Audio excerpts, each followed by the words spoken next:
Okay, so welcome back to another deck profile video.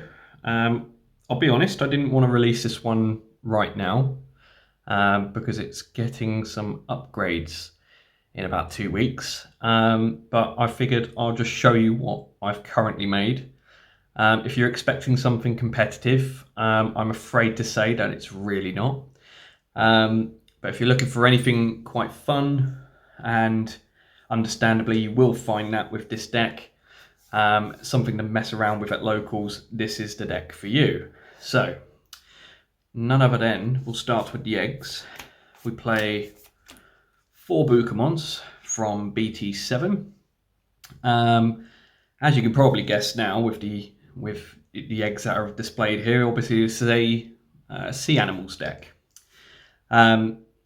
You can consider running one of the new jamming Bukamon if you really want to.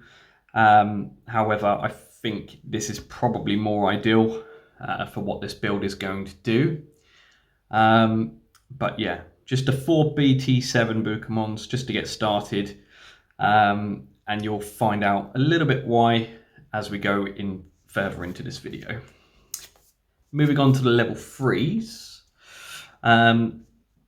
So we run quite a few. Just to start with, our Digivolution blockers, we'll go with Aegisdramon from BT5. This is just a very good card, especially with most decks now playing the option training cards to Digivolve for a lot less. It's just a very good 2-of in this deck, just to make sure that you can at least stun your opponent for a little while at least. The next one, I just run a 1-of with Digi-Tamers. You know, its effect, you don't gain any memory. Sorry, your opponent doesn't gain any memory unless it's through a tamer effect, which is quite good to use. There's a lot of decks currently in this format, which, you know, they do often gain quite a bit of memory depending on what they are working with. But it's just a good 1-off to have just in case. Alternatively, it's up to you and your play style, but you can mix and match. Maybe you could run 3 Siakos, or maybe run 1 of these and 2 of the Madoki. It's ultimately up to you. Moving on to the next set level 3s, I run 2 Crabmons. Now, this particular card is quite good. You can opt to build more. You can have a playset of the Crabmons if you truly wanted to. But its on-play effect is that it gives one of your Digimon jamming, and if it's been played out from a source, additionally you can put a blue level 5 Digimon or lower as its bottom source. So it's quite good for recycling. It's just an all-round good card, especially with the jamming effect. You don't have to rely on the Buka egg for all of that. But moving on, we'll go to the next set. We've got 4 of the BT7 Gomamons. If you're not familiar with this card, basically when it's played from a Digivolution card, it gets to draw 2 on play. Otherwise, it really doesn't do much else. The card itself is very good. It's one of the starting cards you want to really be seeing in your hand, because at least then you can start drawing a lot faster if you need to promote and get that Digimon out. But otherwise, Crabmon is more for later game, I find. But ideally, you want to be looking for one of the Gomamons. For our last set of level 3s, I'm running 3 of the new Gomamon from BT14. If you're not familiar with this card, it has a start of main phase effect where you get to trash any Digivolution card under one of your opponent's Digimon, and then it can't be blocked for the remainder of the turn.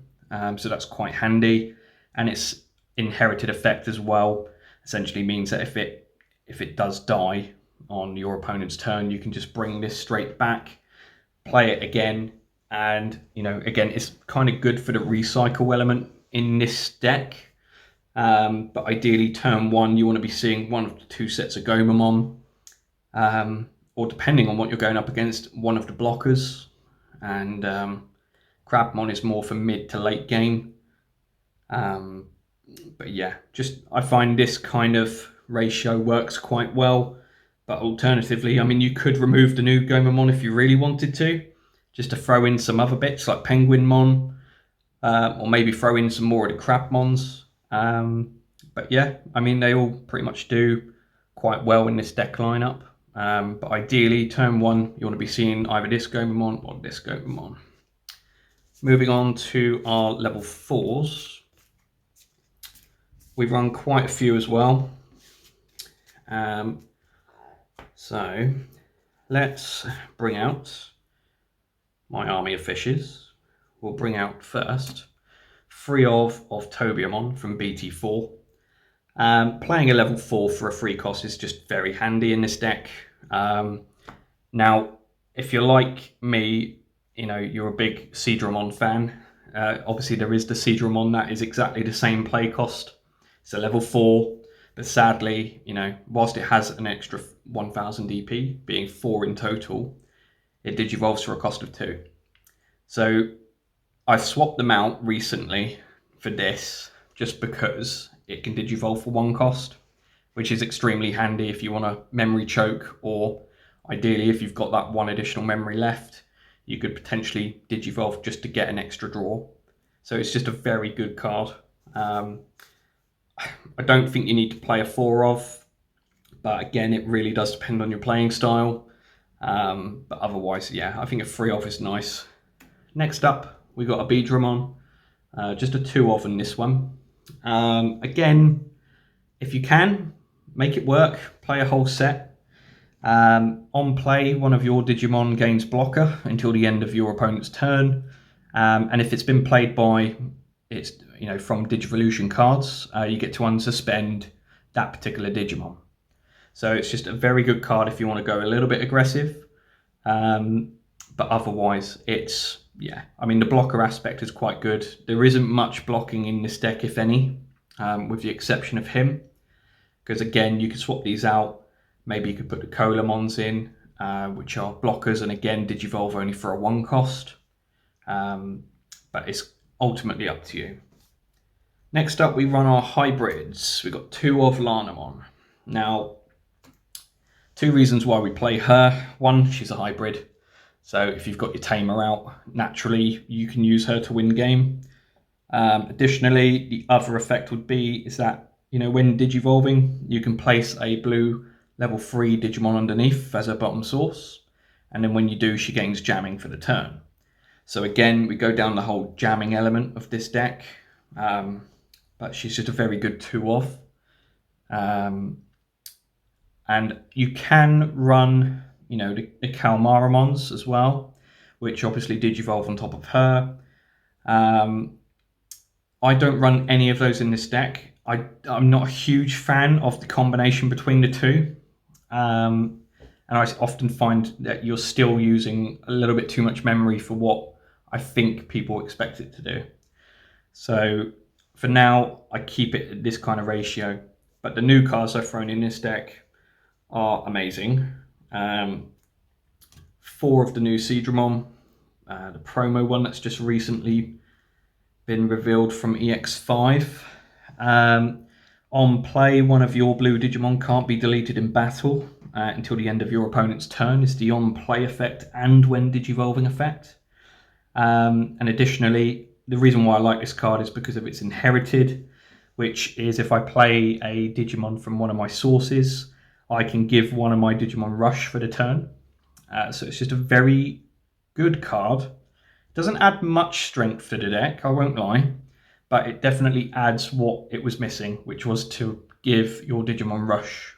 And I think when BT14 comes out in just a couple of weeks as well, you'll be finding that a lot of this is going to change, because I'll be bringing in 4 of the new Aegisdramon from BT15, which initially has rush anyway, and its inherited gives, you know, any Digimon jamming. So it's, yeah, things will change, but this new Aegisdramon is really, really good for this deck. I'm not quite sure what my ratios will be at the moment when we go to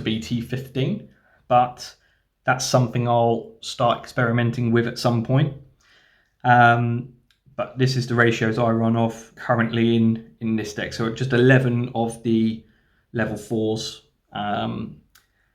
But mainly, yeah, I would suggest when you're building up your stack, you really want to be going into this Aegisdramon. Tobiamon's there just for memory choking. You've got your Tamer hybrids just in case you are bricking for any reason. Then naturally you've got your aggressive Aegisdramon, giving one of your Digimon blocker and allowing them to unsuspend anyway. So there are ways you can get around certain matchups.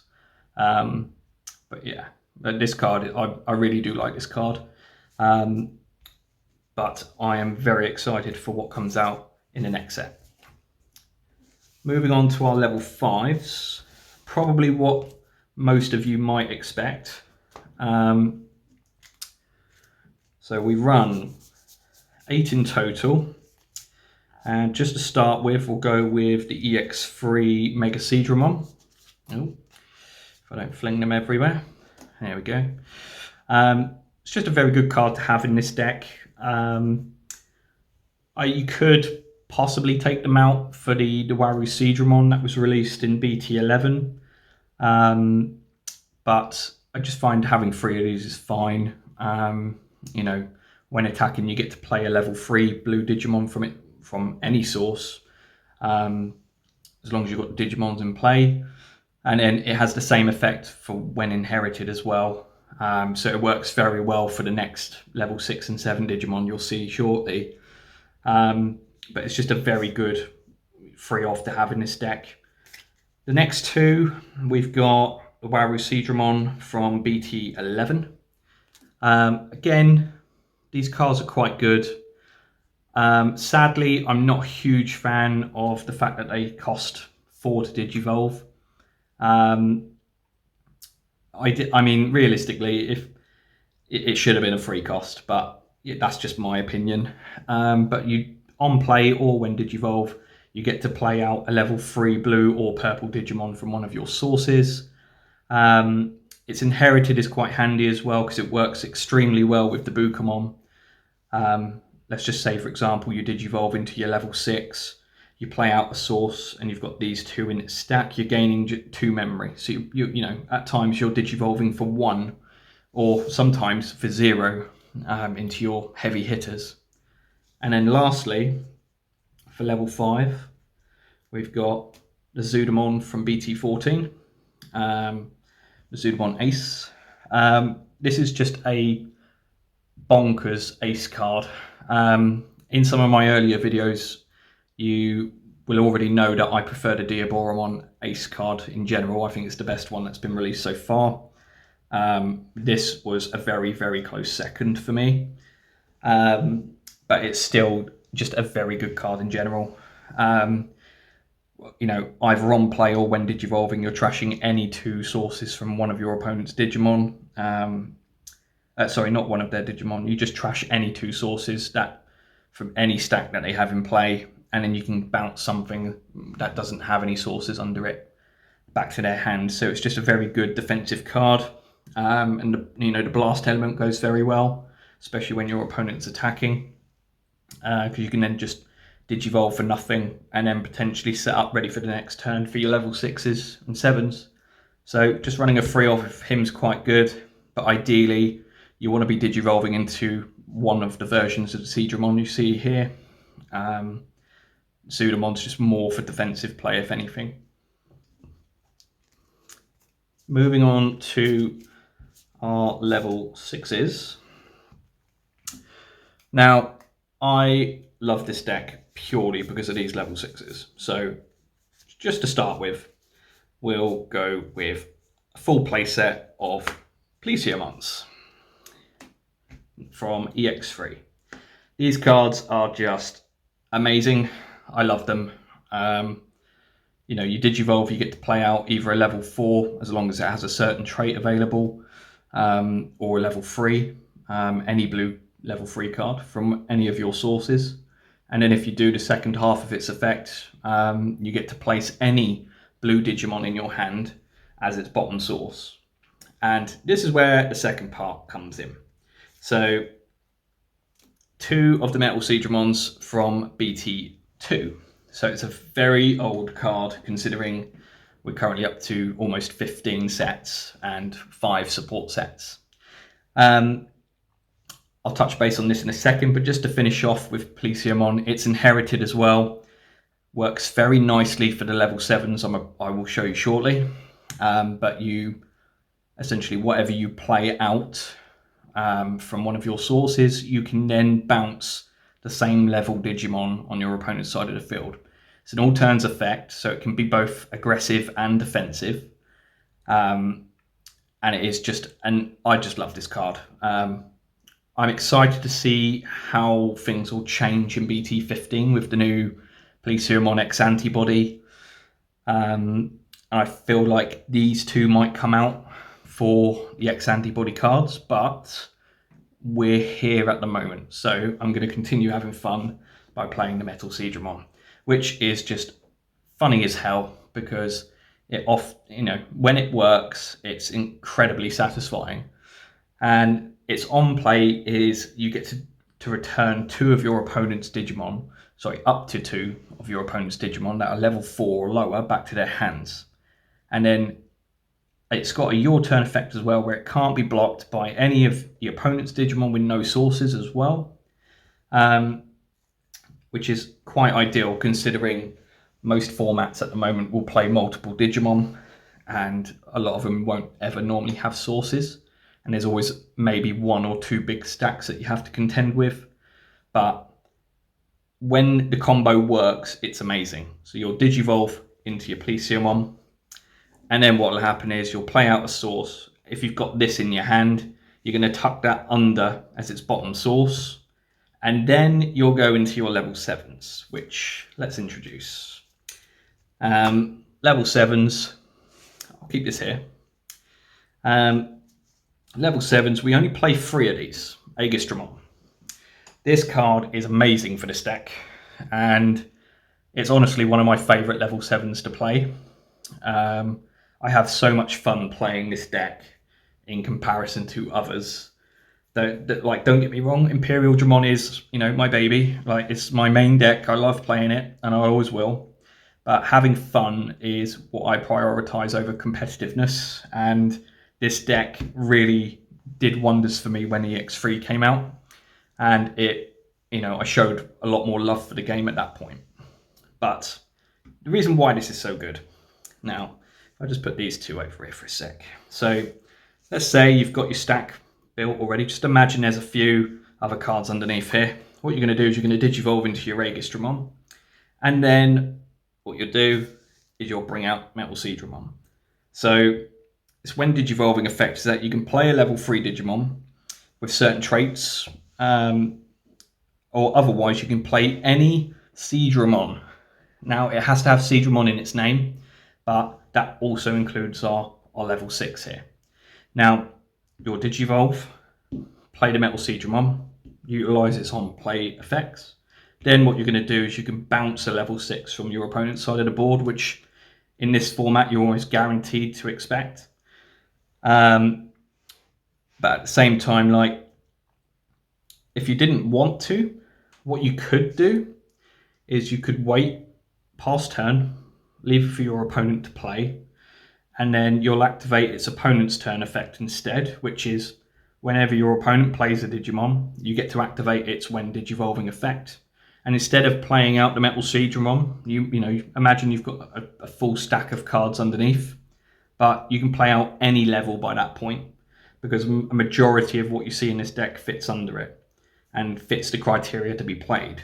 So you can bounce anything off the board so long as you've got the right stack, not necessarily in this Digimon, but in any of your other Digimon as well. So it's just a very, very good overall card. But that's why I love this level 7. It's just a great card in general. And I like the art as well. I quite like the alt art in comparison to the regular one. But yeah, just a 3 of is nice. You're often able to find it. This deck has quite a bit of search power. But moving on to the Tamers, I only run 2. I just run 2 Davis. I'll be brutally honest, I really hate the Homer Tamer card that came out in BT13, I think it was, 13 or 12. I get what it was trying to do, but it was just nowhere near as strong as it should have been. And ultimately, we're still having to use Davis for this deck. I imagine maybe the Homer will be a little bit more appropriate when the BT15 stuff comes out, but even then, I'm not overly sure. I mean, other Tamers that you could consider would be things like Sora and Joe from BT5, maybe Joe from the BT14 that's come out. But as soon as you start bringing those types of Tamers out, you then start having to, amend your deck for trashing Digivolution cards or bouncing. And the aim of this deck is mainly to play a rather tempting wide board with elements of jamming, blocking, and bouncing. Like I said, it's not built to be competitive. It is, sometimes it can be. It depends who it goes up against. But this is just a fun deck to play, especially for new players if they want to get involved. This will be a good starting option because the deck itself is extremely cheap. There's only a couple of cards in this deck that I'd say are worth anything of value. If you're from the UK, I'd say this deck on average is about maybe 30-40 quid tops. But yeah, just a 2 over the Davis, just purely for its memory setter. And you can also search as well, which is quite nice. But because of all of our cards being blue, we'll only ever be able to source one target. But just 2 off of him is fine. Alternatively, you could run a full play set if you really wanted to, but I just think that's way too much. Next up, we have...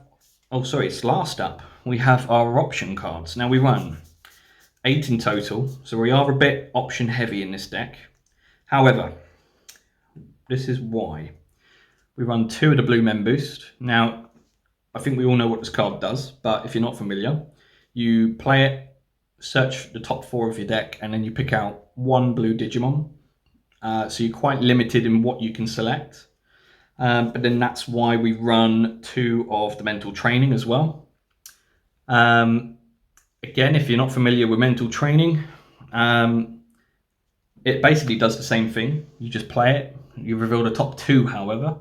And instead of just limiting yourself to 1 blue Digimon, you get to pick any blue card. So you can pick out the Davis, you can pick out any of the option cards, and the delay effect, obviously it differ as well. Blue memory boost, you get to delay the effect and gain 2 memory. Whereas if you delay the effect through mental training, you just digivolve for 2 less cost. So it's a good card to digivolve into your level 4s for no cost at all. Or potentially you could utilize that when you're going into your Aegisdramon and digivolving for 2 instead of 4. And then by playing cards, you're basically bringing your memory back anyway. In terms of defensive cards, I run 4. To start with, we'll run 2 of the Saurice. This card is great for the current format. You trash the top 4 cards from one of your opponent's Digimon, and then they can't attack with any Digimon unless they have sources underneath them. So it's very good. Just overall, you're forcing your opponent to use memory to digivolve, or play option cards, or do whatever they can to try and survive for the next turn. But ideally, you need to run 2 of these, I think, currently, with the way things are. You've got D-Brigade, Fenrir, Diaboromon, you name it, you've got a wide board. But with the new Grace Novamon stuff and Fanglongmon stuff as well, there's a lot of on play. And the fact is, if you've got this already out and about, they're not going to be swinging with cards where they haven't got any sources under them. So it's ideal. The next 2 defensive cards are what I think are pretty mandatory for this deck, honestly. But 2 Great Maelstroms. If you're not familiar with this card, I know it says it's a 9 cost, so it's quite heavy. However, if you decide to place one of your blue Digimon underneath another Digimon, you can reduce the cost by 3. So it's a 6 cost in theory. It's also a good way of recycling the inherited effects with your Digimon in this deck. And by doing so, I mean, when you activate this card, you'll choose one of your opponent's Digimon and just bottom deck it. So it's quite good. But yeah, in terms of defense, I'd probably say these are the two best cards to throw in this deck at the moment. Things may change. You could consider throwing in things like March of the Fishes, which was in BT14, which, you know, can stop 3 of your opponent's Digimon from attacking, so long as the selected Digimon on your side of the field has more sources than theirs. But otherwise, I mean, you can use some of the newer cards that were released in BT14, but I feel like as soon as you start tweaking things options-wise or tamer-wise, the deck itself slowly becomes less sea animals and more in regards to things like trash decks, which are like the current Gomamon line, Sudamon, you know, even Hexablaumon made a return in some of my drafts at one point. So yeah, I mean, the deck itself, though, I think works okay with these option cards. I did make a few tweaks after playing in an online tournament. I think it was last week or the week before, where sadly, out of 16 people, the deck itself finished 12th. And for me, the tweaks that were made were that of removing the Aegisdramons from level 4 for the Tobiamons, as well as taking out quite a few different option cards for the more defensive cards. I think initially at one point I was running 3 blue memory boost and 3 mental training, which is good and all for search power and, you know, making your board look fancy so that you can go hard for the next turn. But with the way decks are at the moment, where they can easily wipe a board, you know, Crimson Blaze is lethal to this deck, because a lot of your level 4s and level 3s are, you know, below 6,000 DP. So, but no, I mean, if you're looking for a good time in terms of, you know, casual locals, or you want a bit of a, you know, have a bit of a laugh, and at times you'll end up doing that combination of Aegisdramon and Aegisdramon.